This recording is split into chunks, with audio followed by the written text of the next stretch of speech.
Handa ang Department of Agriculture na patawan ng mas mabigat na multa ang mga importer na mapapatunayang magtetenga at mag-aabandona ng mga inangkat na bigas sa mga pantalan. Samantala, tiniyak naman ng National Food Authority na sapat ang supply ng bigas sa bansa. Si Clazel Pardilla sa report. Posibleng i-blacklist ng Department of Agriculture ang mga importer na tinitenga at inaabandona ang mga inaangkat na bigas sa mga pantalan. Sabi ni Agriculture Secretary Francisco Tiu Laurel Jr., magsisilbi itong warning o babala laban sa mga importer. Pinaghihinalaan ng Philippine Ports Authority na iniipit umano ng ilang consignee ang bigas sa mga daungan at naghihintay na tumaas ang presyo ng bigas bago ilabas. Well, definitely, kailangan i-blacklist yung mga ganong klaseng importers. But of course, we have to really go look at ano ba nangyari, no? Para makita talaga.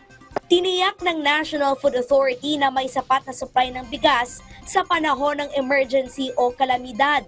Papalo sa higit 3 milyong sako ng bigas ang inaasahang inventaryo mula sa mga nabiling palay sa mga magsasaka.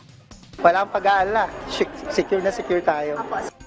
Siniguro ng NFA na bibilhin sa makatwirang halaga ang palay ng mga magsasaka sa harap ng report na may ilang lugar sa Pilipinas na nakararanas ng pagbaba sa presyo ng palay. 17 hanggang 23 pesos ang procurement price sa basang palay, 23 hanggang 30 pesos sa tuyo. Kung bagsak ang presyo doon, alam namin, pepresyohan namin yon ng mas maganda para mahatak namin pataas, hindi baratin ng ating mga farmers. Ganun yun. Pinangangambahan ng ilang grupo ng magsasaka ang epekto ng pagdating ng imported rice na posible umanong magpabagsak sa presyo ng palay. Kung ang dami-dami nang inaani locally, sabayan mo pa ng murang imports dahil binabaan mo yung tariff, ang resulta niyan, oversupply. No? Sobra-sobra ang supply sa merkado, babagsak pa lalo ang presyo ng palay. Ang only reason na bababa ang presyo natin sa ngayon ay dahil kulang talaga tayo sa post-harvest facilities. Kaya tag-ulan, basa ang palay. So, dyan nakakapag-take advantage yung mga trader na ibaba yung kanilang presyo, hindi yung importation. Kasi yung rami ng importation na namomonitor natin is sapat lang sa kakulangan ng ating production.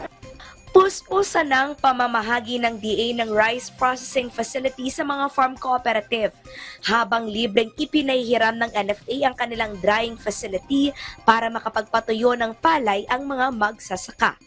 Clazel Pardilla para sa Pambansang TV sa Bagong Pilipinas.